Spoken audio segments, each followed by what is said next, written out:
All attendees are in listen-only mode. Hello everyone and welcome to today's webinar. Today we will be discussing the passive voice. My name is Dan and my colleague Zach is here as well to answer any questions you might have throughout the webinar. If at any point throughout your Spanish program or course you need to get in touch with us for any reason, any kind of help, please don't hesitate to reach us by phone, email, chat, text, or even by scheduling an appointment for one-on-one instruction. We would be very happy to help you and assist you throughout the course.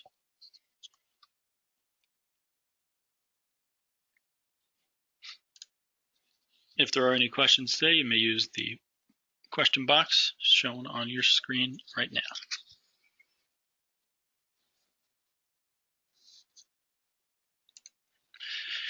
In today's webinar, we have a few objectives. We will talk about voice, active voice versus passive voice, and the differences between them.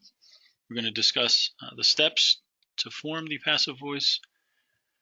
In doing so, we will review conjugations of ser, the verb that means to be. We will review past participles, which we have talked about recently in compound tense discussion if you were with us or have viewed that webinar.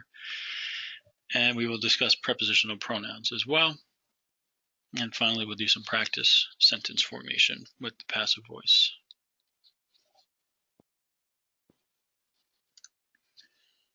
So let's begin today by defining what voice means in this context. All right, as you can see on the slide, voice describes the order or the structure that a statement is expressed, and it focuses on the placement of the subject of the sentence. Active voice, we define it as the most common everyday speech or sentence structure, where the subject performs the action of the verb appearing toward the beginning of the sentence, which is pretty common. In comparison, we talk about passive voice, where still the subject will perform the action of the verb, but the object is now, in this context, going to appear near the beginning, and the subject will be found after the verb toward the end of the sentence.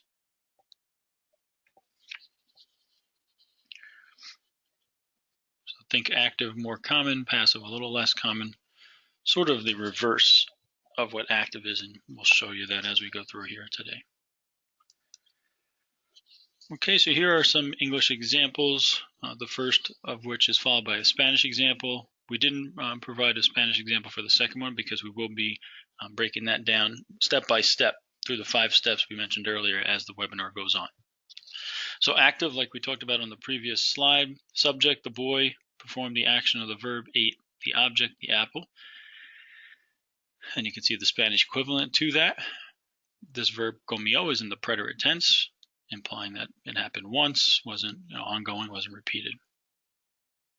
And then the English passive equivalent of that active sentence, just basically reversing the subject and the object coming toward the beginning, as we said, of the passive voice sentence. The apple was eaten by the boy is still the subject. The apple did not eat the boy, he still ate it. So the roles are still the same, but the placement of the object and the subject are reversed in comparison to the active voice. So as I mentioned a moment ago, we will show you how to form the passive voice sentence of that English example at the bottom of this screen as we move on here into the next couple of slides. So on this slide, we're going to begin discussing the 5 steps on how to create a passive voice sentence in Spanish, starting from or stemming from an active voice sentence. And like I said, there are 5 steps, the first of which is shown here on the slide. And it just has to do with placing the active voice object at the beginning of the passive voice sentence. So if you use that example sentence, it's in English in passive. Okay, we're going to start the step-by-step process of creating the Spanish equivalent of that passive voice sentence. So if you think about the opposite, like we had on the previous slide, the boy ate the apple. Boy is the subject, apple is the object. Now we've taken that object, put it at the beginning of the English and Spanish passive voice sentences, which you see on this slide. So step 1, always pretty straightforward, taking that active object, putting it at the beginning of the passive voice sentence. not a whole lot involved with that. Okay, step 2. Now this is where the verb ser, the verb to be, comes into play. You're going to have to conjugate ser to agree with the object, in this case the apple, in person and number. In this case the apple is third singular. And then make sure it matches or agrees with the tense of the original active voice verb. So, as I said earlier, when we said the boy ate the apple, or el muchacho comió la manzana, since comió is in the preterite, a past action that happened once, that was not ongoing, then in this example, to make the equivalent passive voice sentence, fue is the preterite third singular to agree with manzana form of ser. We're going to review those conjugations for you as well.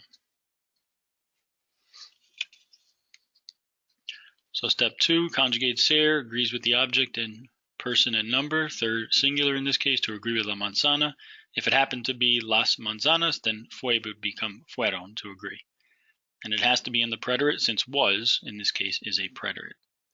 If it said the apple will be, that would be future tense, then ser would have to be conjugated to the future, not to the preterite.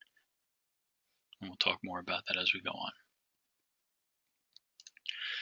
So just as a review, on this slide, you'll see 5 conjugations of ser, the verb that means to be, that we will use, that you'll come across in your course. Verb conjugations that you should be familiar with, or you can refamiliarize yourselves with them. We have the present tense, top left, preterite. Next to it, imperfect below, future to the right of that, and the conditional tense. All right, all pretty irregular conjugations. Ser is quite an unusual verb. So again, on that previous example, we chose fue because the apple was eaten. But like I mentioned, towards the end of that slide's discussion, if the apple will be eaten, will is implying future tense, then we would have to use será, third singular of future. If the apple would be eaten, then we go down to the conditional tense, sería. So keep those 2 steps in mind about ser, agreeing with the object and matching the tense of the original active voice verb. In this case, in this example, it's the verb comer. It was in the preterite, so we chose preterite for our example. But that will change depending on each individual sentence. And you're going to see some examples of that as we go along here.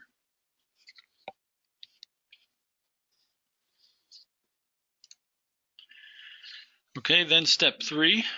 All right, this is where the past participle comes into play. Like I mentioned earlier, if you've studied anything about compound tenses, or if you attended or viewed the compound tense webinar, right, we talked about past participles there. All right, typically in English, a past participle ends in ed, but it's following a helping verb more often than not. And the past participle must always agree in gender and number with the passive voice object or objects.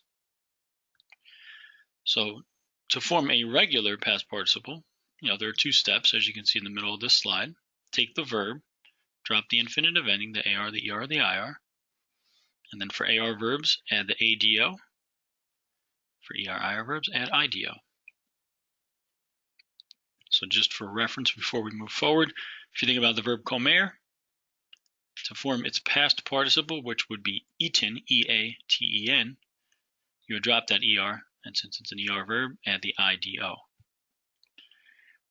However, as it says at the bottom of the slide, since the past participle must agree in gender and number with the object or objects, there are other possible endings. On top of the O, you can also have an OS ending, an A, or an AS ending. So think about ado or ados, ada or adas, 4 possible endings, which is different than what we saw in compound tenses when we discussed those, or when you may have studied those. Compound tenses, only 1 ending in O. In this case, passive voice, there are 4 possible endings for the past participle, or step 3. And you'll see that as we go along in our example. Okay, on this slide, just some irregular past participles. You may already be familiar with these. Again, like I said, we did cover these previously. They do come up in your Spanish course in other contexts and other places. All right, but these are past participles that don't follow those two regular rules from the previous slide. They don't end in ADO or IDO unless they have an accent mark, like, for instance, oír, which is oído. That one, that accent makes it slightly irregular, and caído as well. Other than that, those irregular past participles have to be memorized. And they can still have four possible endings: O, OS, A, or AS, like we saw at the bottom of the previous slide.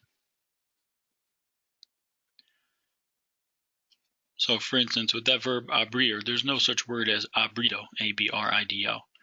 Doesn't exist. Abierto is its past participle. You do not add IDO or ADO to these. The spelling of the words in the middle portion of this chart is exactly how they should look, unless they're agreeing in a masculine plural context or any feminine context with an object.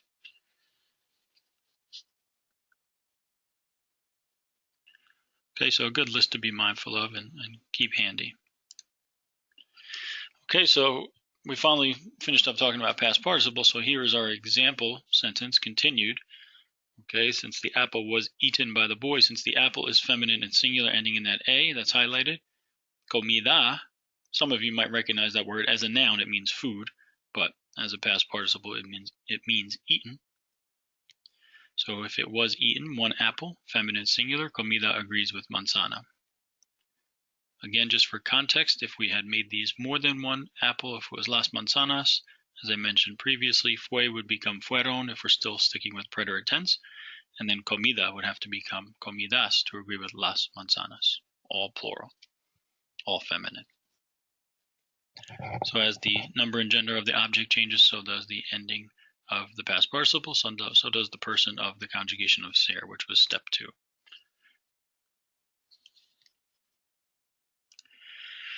Okay, and then step 4, quite possibly the easiest of the 4, basically just follow the past participle with the preposition por, which in every passive voice context always translates as by. So the apple was eaten by whom? In this case, by the boy. Right, follow that past participle with por and no other option. Por is the only one that can be used for step 4, the only preposition that makes sense.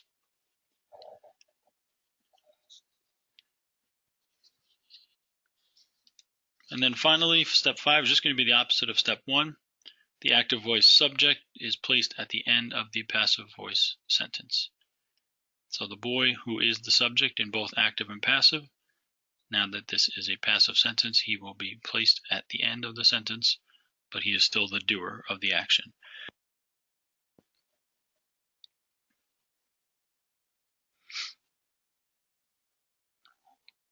Okay, we'll pause for a moment. If you have any questions for Zach, please feel free to send those in the question box right now, and we will continue very shortly.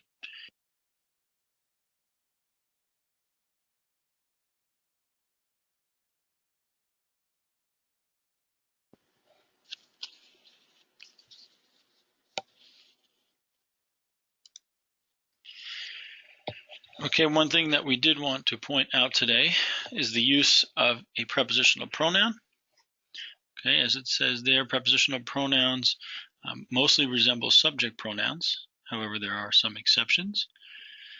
Okay, so think about this in terms of step 5. All right, the subject of the sentence can be represented by any of these words in the chart here. Okay, if I had done something, right, if I ate the apple, for instance, right, the apple was eaten by me, as you see in the example here down below. Never in Spanish would you write out por yo when yo is a simple subject, by myself. Okay, in that case, you would replace yo with me, and there's an accent on the I in me. If you, however, the informal version of you, second singular, if you were the subject, then you would replace tu with ti. And in this case, ti does not have an accent, so be careful between those two. Right. Any other subject would be represented by what looks just like a personal pronoun. Él, ella, usted, nosotros, and ellos, and ellas, and ustedes. However, as it says at the very bottom of this slide, as an exception, okay, if you and I, compound subjects, were indeed the subjects, tú yo would not change. And that's you only in an informal second person singular context. Okay, so individually speaking, yo becomes me as a prepositional pronoun as step 5 to these 5 steps. Tu becomes ti, but together, you and I, second singular and first singular, will not change. As you see at the bottom, the very last example here, tu y yo. Do not use the exceptions when they are combined as compound subjects.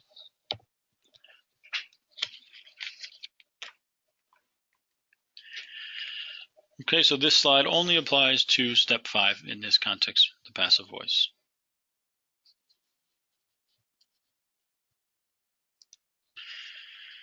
Okay, so now we'll just go over a couple of examples. All right, in English, a passive voice sentence, the windows will be opened by him. And as you see listed in the 5 steps, las ventanas, your objects come first. Serán is in the future tense. Think back to that slide we had where all the conjugations of ser were listed. Since the word will is present in the English sentence, you have to use ser in the future. Then abierta, or abiertas in this case, is a feminine, plural, irregular past participle to agree with las ventanas. Step 4, insert por. Step 5, personal pronoun el. It's not one of the exceptions.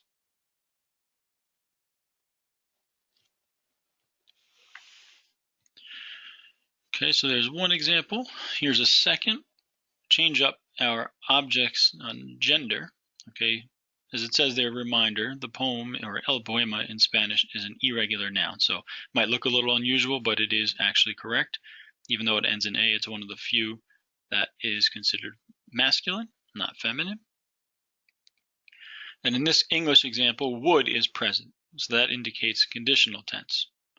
The poems would be written by you and by me. So serían comes from the conditional conjugation of ser.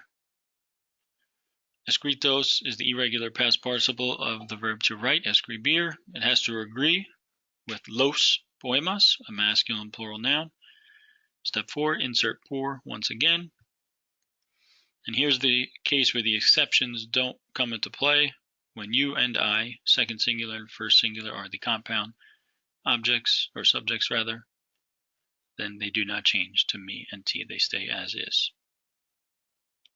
So the full sentence, los poemas serían escritos por tú y yo. The poems would be written by you and by me.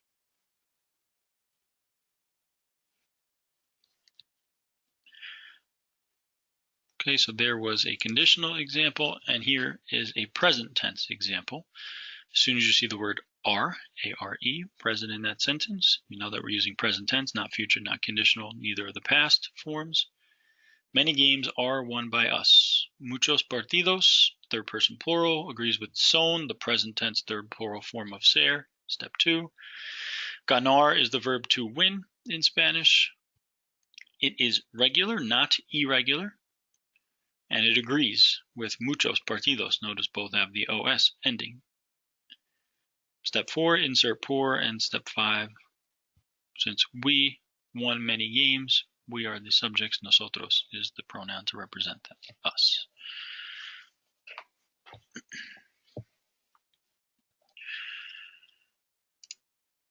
Okay, so if you do have any more questions for Zach, please send those in at this time.